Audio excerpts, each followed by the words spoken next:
అందరు నమస్కారం. ఈరోజు ఇక్కడున్నటువంటి లోకల్ స్థానిక వైసీపీ లీడర్స్ తెలుగుదేశం పార్టీ నాయకులపైన నాపైన ఎటువంటి సంబంధం లేని విషయం పైన ఎక్కడో క్యాజినో గోవాలో జరిగే క్యాజినో పైనను దానికి మాకు ముడిపెట్టి మా ఫోటోలు ఈ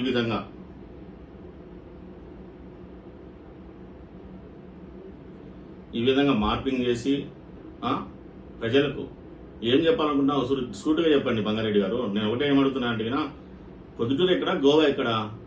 ఎక్కడో లీగల్ గోవా అనేది క్యాజినో. గోవాలో దగ్గర ఒక 30-40 క్యాజినోలు ఉంటాయేమో నాకు తెలియదు. అది 24/7 క్యాజినో జరుగుతానంటే పబ్లిక్ పోతా అంటారు. దేశం మొత్తం నుంచి, ప్రపంచం మొత్తం నుంచి క్యాజినోలు పోయి అలవాటు వాళ్ళు పోతానే ఉంటారు.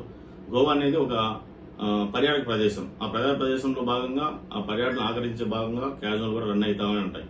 ఈ క్యాజినో ముడిపెట్టి మాకు ముడిపెట్టము ఎంతవరకు న్యాయం ఉందో మీరే చెప్పాలా. ఇంకోటి, నీ నోట్లో నాలుగు ఉంది కదా అని నాలుగు ఏం చెప్తే అది అబద్ధాలు మాట్లాడాలని మాట్లాడితే కన్నా ప్రజలు నమ్మే పరిస్థితులు లేరు. అది కూడా నీ అవివేకం మాత్రమే. ఎందుకంటే ఈ విషయం చెప్పాల్సిన బాధ్యత, ఎందుకంటే మా ఫోటోలు పెట్టా కాబట్టి నీ క్లారిటీ చెప్పాల్సిన అవసరం ఉంది. అది కూడా చెప్పాల్సిన బాధ్యత ఉంది. గతంలో మీరు వైసీపీ ఎమ్మెల్యేగా మీ బావగారు ఉన్నప్పుడు అధికారం వస్తానే, రెండో దఫ అధికారం వస్తానే మీ ఇంట్లోనే, మీ బావగారు ఉన్న సంసారం ఉన్న ఇంట్లోనే మిద్ద పైన పెట్టి మంగతాయి ఆడిచ్చి మేజ్ తీసుకునేది మీతో కాదా? అది క్లారిటీ ఇవ్వండి. అది ఇల్లీగల్ అండి. మీ ఇంట్లో మేజ్ పెట్టి మన రాష్ట్రంలో ఆడేయడము అది ఇల్లీగల్. ఇప్పుడు కూడా ప్రజెంట్ కూడా మీ ఇటుకల పట్టిలో నువ్వు మేజ్ తీసుకొని ఈ మంగతాయి ఆట ఆడిస్తున్నావు, అది కూడా ఇల్లీగల్ అన్నా.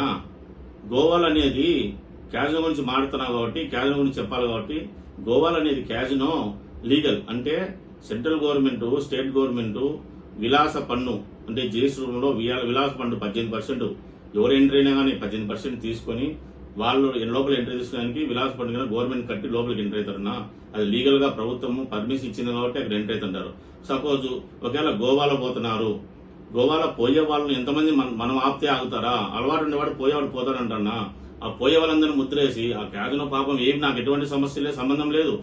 ఎవడో పరికరమానుడు ఎవడో చెప్తానని, లేకపోతే నువ్వు అబద్దాలు ఊహకల్పన చేసుకుని మా టీడీపీ నాయకుల పైన. ఇంకో విషయం చెప్పాలా, ఇంతవరకు మా ఎమ్మెల్యే గారు వరదారెడ్డి గారు ఈ 30 ఏళ్ల చరిత్రలో ఎక్కడ గాని, మట్కా గాని, క్రికెట్ గాని, ఈ గ్యాంబ్లింగ్ ఎక్కడైనా జరిగినా గానీ ఉక్కుపాదంతో మోపు అని ఎమ్మెల్యే గారు ఎస్పీ గారికి పోయి చెప్పించారన్నా.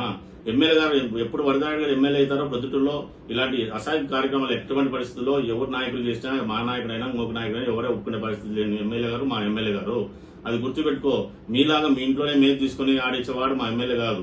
మీరు ఈ రోజు కూడా నేను ఈ రోజు పబ్లిసిటీ క్యాజువల్ పబ్లిసిటీ ఎందుకు చేస్తానని నేను అనాలిసిస్ చేయాల్సిన పరిస్థితి వచ్చినా, నా అనాలిసిస్లో భాగంగా నువ్వు నెక్స్ట్ జరగలేదు క్యాజినో తీసుకోవాలి బాధ్యత నువ్వు తీసుకుంటున్నావు కాబట్టి దీన్ని యాంటీ పబ్లిసిటీ చేస్తున్నావు. ఎందుకంటే ఇక్కడ ఎమ్మెల్యే గారు ఒప్పడంలే, నువ్వు ఆడిస్తున్నావు కదా, నువ్వు ఆడిచ్చేసి నీది ఏమంటారు దాన్ని మంగతాయిని ఎమ్మెల్యే గారు ఒప్పుకోవడం లేదు కాబట్టి పోలీసు వాళ్ళు మీ మీద దృష్టి పెట్టారు కాబట్టి ఇక్కడ ఆడితే మనం పట్టుకుంటారా అనే ఉద్దేశంతో ఏ విధంగా మనం యాంటీ చేయాలా, దాన్ని ఏ విధంగా టీడీపీ నాయకులకు ఇప్పుడు అంటగట్టాలనే ఉద్దేశంతో మా ఫోటోలు వేసి ఆ క్యాజినోని కొద్దిగా ఫేమస్ చేసినాం.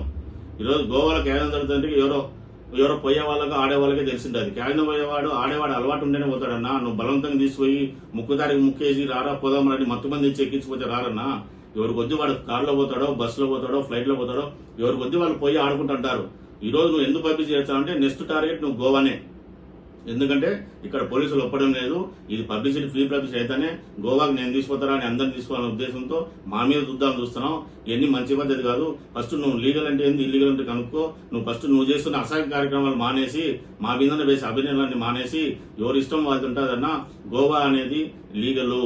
ఈయన పొద్దుటూరు ఆడితే, ఆంధ్రప్రదేశ్ ఆడితే ఇల్లీగలు, గోవాలో ఆడితే లీగలు. కానీ దీన్ని సపోర్ట్ నేను చేయడంలే.